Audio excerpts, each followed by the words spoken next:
Hi friends, இந்த வீடியோவில் நம்ம பார்த்திங்கன்னா ஒரு வள்ளலாரோட 4 பொன்மொழிகள் பற்றி தான் பேச போகிறோம். அது என்னென்னு பார்த்திங்கன்னா, யாரிடத்தில் இரக்கம் அதிகமாக இருக்கிறதோ அவர்களிடம் கடவுள் இருக்கிறார் அப்படின்னு சொல்கிறாங்க.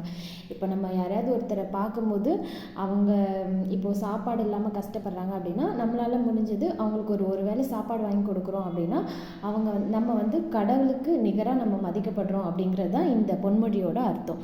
தனக்காக அல்லாமல் உலகம் எல்லாம் வாழும்படி பிரார்த்தனை செய்தல் வேண்டும் அப்படின்னு சொல்கிறாங்க. இதில் என்னென்னா, இப்போ ஒரு கோவிலுக்கு போகிறோம், சாமி கும்பிட்றோம் அப்படின்னா நான் நல்லா இருக்கணும் அப்படின்னு வேண்டிக்கிறதோடு நிறுத்தாமல் எல்லாருமே நல்லா இருக்கணும், எல்லாருக்கும் தேவையானது எல்லாரும் செய்யுங்க அப்படின்னு ஒரு கடவுள்கிட்ட நம்ம ஒரு ப்ரே பண்ணுறோம் அப்படின்னா அது எல்லா நமக்காக மட்டும் இல்லாத நம்ம எல்லாருக்காகவுமே ப்ரே பண்ணுறோம், அதுக்கு சமமாக சொல்கிறாங்க. கனவிலும் வஞ்சனை நினையாதவர்களுக்கு தான் இறைவனது இன்னருள் கிட்டும் அப்படின்னு சொல்கிறாங்க. அதாவது நம்ம கனவுல கூட அடுத்தவங்களுக்கு எந்த தீங்கும் நினைக்கக்கூடாது, அவங்களுக்கு தான் இறைவனோட ஃபுல் அருளும் கிடைக்கும் அப்படின்னு சொல்கிறாங்க.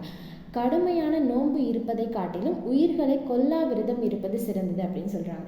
இப்போ நான் வெள்ளிக்கிழமை விரதம் இருக்க, செவ்வாய்க்கிழமை விரதம் இருக்க, சனிக்கிழமை விரதம் இருக்கேன்னு ஃபாஸ்டிங் இருந்தால் மட்டும் கடவுளோட அருள் நமக்கு கிடைச்சிடாது. ஸோ நம்ம ஒரு சின்ன உயிரினங்களுக்கு கூட தீங்கு விளைவிக்காமல் இருக்கிறோம் அப்படின்னாலே நம்ம ரொம்ப சிறந்து நம்ம லைஃப்பில் நம்ம நல்லா இருக்கோம் அப்படிங்கிறது அர்த்தம். ஸோ நம்மளால் முடிஞ்ச அளவுக்கு நல்ல விஷயத்தை செஞ்சுட்டு நல்லபடியாக வாழணும். இந்த வீடியோ உங்களுக்கு பிடிச்சிருந்துச்சு அப்படின்னா லைக் பண்ணுங்கள், ஷேர் பண்ணுங்கள். நம்மளோட சேனலை இன்னும் ஃபாலோ பண்ணல அப்படின்னா ஃபாலோ பண்ணிக்கோங்க ஃப்ரெண்ட்ஸ். தேங்க்யூ.